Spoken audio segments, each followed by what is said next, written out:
Gurupyo Namaha. Welcome to your Divine Prayers channel. Learn chanting Sanskrit sloka with ease. The link for the previous parts is given in the description box. Today we will chant Sri Ramacharitra Manjari Stotra. Sri Raghavendra Swami was a great scholar and devotee. He is considered to be the avatar of Prahlada, the son of Hiranyakashipu who was killed by Sri Narasimha. The poem, composed by the saint, narrates Srimad Ramayana in 11 verses and is in the form of hymns. By reciting this short poem, one gets the benefit of reciting Srimad Ramayana and also praying to Lord Rama. Asinah Panchavatyam Kurata Vikrutam Rakshasim Yo Dvisapta Kravya Danapya Nekanatha Karama Vadi Tushanam Cha Trishisham Maricham Margarupam Dasavadana Hruta Makrutim Bhumijam Yam Anvishyannatha Grudram Swagatimata Nayan Mamavet Ganan Kabandam Asinah Panchavatyam Kurata Vikrutam Rakshasim Yo Dvisapta Kravya Danapya Nekanatha Karama Vadi Tushanam Cha Trishisham Maricham Margarupam Dasavadana Hruta Makrutim Bhumijam Yam Anvishyannatha Grudram Swagatimata Nayan Mamavet Ganan Kabandam Asinah Panchavatyam Kuruta Vikrutam Rakshasim Yodvisapta Kravyadanapyanekana Karamavaditushanam Chatishisham Maricham Margarupam Dasavadanaruta Makrutim Bhumijamyam Anvishyannatagudram Swagati Matanayan Mamavedghanan Kabandam Pampatiram Sa Gachanniha Krutavasatir Bhakti Tushtaha Sabar Ai Datva Muktim Prakurvan Hanumata Uditam Prapta Sugriva Sakyaha Saptat Chitva Salan Vidivara Balino Valibhit Suya Sunum Kurvano Rajya Palam Samavatu Nivasan Malyavat Kanda Resau Pampatiram Sa Gachanniha Krutavasatir Bhakti Tushtaha Sabar Ai Datva Muktim Prakurvan Hanumata Uditam Prapta Sugriva Sakyaha Saptat Chitva Salan Vidivara Balino Valibhit Suya Sunum Kurvano Rajya Palam Samavatu Nivasan Malyavat Kanda Resau Pampatiram Sagat गच्छन्निह कृतवसतिर्भक्तितुष्टः सवर्यै दत्त्वा मुक्तिं प्रकुर्वन् हनुमत उदितं प्राप्तसुग्रीवसख्यः सप्तश्चित्वा सालान् विधिवरबलिनो वालेभित्सूयसूनुं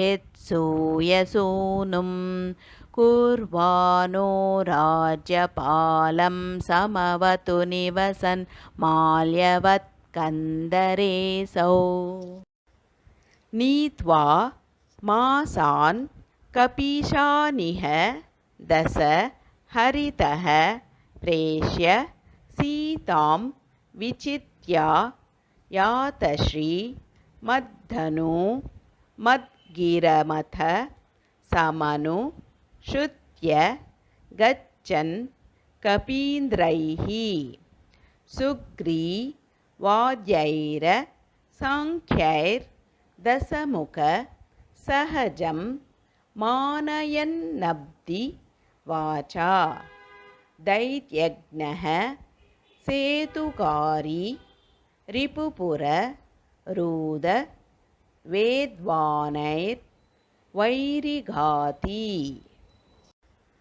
नीत्वा मासान् कपीशानिह दश हरितः प्रेष्य सीतां विचित्या यातश्री मद्धनु मद्गिरमथ समनु श्रुत्य गच्छन् कपीन्द्रैः सुग्रीवाद्यैर साङ्ख्यैर्दशमुख सहजं मानयन्नब्धि वाचा दैत्यज्ञः सेतुकारी रिपुपुर रूद वेद्वानैर्वैरिघाती नीत्वा मासान् कपीशानिह दश हरितः प्रेष्य सीतां विचित्या यातश्रीमद्दनु मद्गिरमथ समनु श्रुत्य गच्छन् कपीन्द्रैः सुग्रीवाद्यैरसाङ्ख्यैर्दशमुखसहजं मानयन्नब्धिवाचा दैत्यज्ञः सेतुकारी रिपुपुररूदवेद्वानैर्वैरिघाती भग्नं कृत्वा दशास्यं गुरुतर वपुषं कुम्भकर्णं निहत्य प्रध्वस्ताशेष नागं पदकमलनतं ताक्ष्य मानद्य रामः सर्वानुज्जीवयन्तं गिरिधर मनगश्चाञ्चनेयं कपीन् स्वान् विज्ञानास्त्रेण रक्षन् समवतु दमयं लक्ष्मणाश्चक्रशत्रुम् भग्नं कृत्वा दशास्यं गुरुतर वपुषं कुम्भकर्णं निहत्य प्रध्वस्ताशेष नागं पदकमलनतं ताक्ष्य मानद्य रामः सर्वानुज्जीवयन्तं गिरिधर मनगश्चाञ्चनेयं कपीन् स्वान् विज्ञानास्त्रेण रक्षन् समवतु दमयं लक्ष्मणाश्चक्रशत्रुम् भग्नं कृत्वा दशास्यं गुरुतरवपुषं कुम्भकर्णं निहत्य प्रध्वस्ताशेषनागं पदकमलनतं तास्यमानन्द्य रामः सर्वानुज्जीवयन्तं गिरिधरमनगश्चाञ्जनेयं कपीन्स्वान् विज्ञानास्त्रेण रक्षन् समवतु दमयं लक्ष्मणाश्चक्रशत्रुम् यदक्षर पदभ्रष्टं मात्राहीनं तु यत् भवेत् तत्सर्वं क्षम्यतां देव श्रीरामा नमोऽस्तु ते।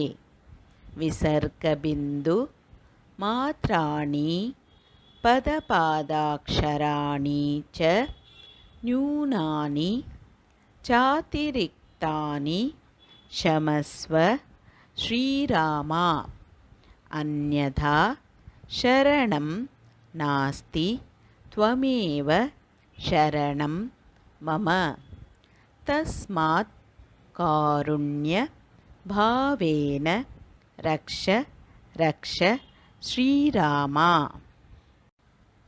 यदक्षरपदभ्रष्टं मात्राहीनं तु यत् भवेत् तत्सर्वं क्षम्यतां देव श्रीरामा नमोऽस्तु ते। विसर्गबिन्दुमात्राणि पदपादाक्षराणि च न्यूनानि चातिरिक्तानि क्षमस्व श्रीरामा अन्यथा शरणं नास्ति त्वमेव शरणं मम तस्मात् कारुण्यभावेन रक्ष रक्ष श्रीरामा। Let's chant together Hare Krishna Mahamantra 3 times for the welfare of all living beings. Hare Krishna Krishna Krishna Hare Hare Hare Rama Rama Rama Hare Hare Hare Krishna Krishna Krishna Hare Hare Hare Rama Rama Rama Hare Hare Hare Krishna Krishna Krishna Hare Hare Hare Rama Rama Rama Hare Hare. Hope you could follow along with me in chanting this sloka. More in queue. If you enjoyed this video, please like, share and click on the bell icon to subscribe and show your support.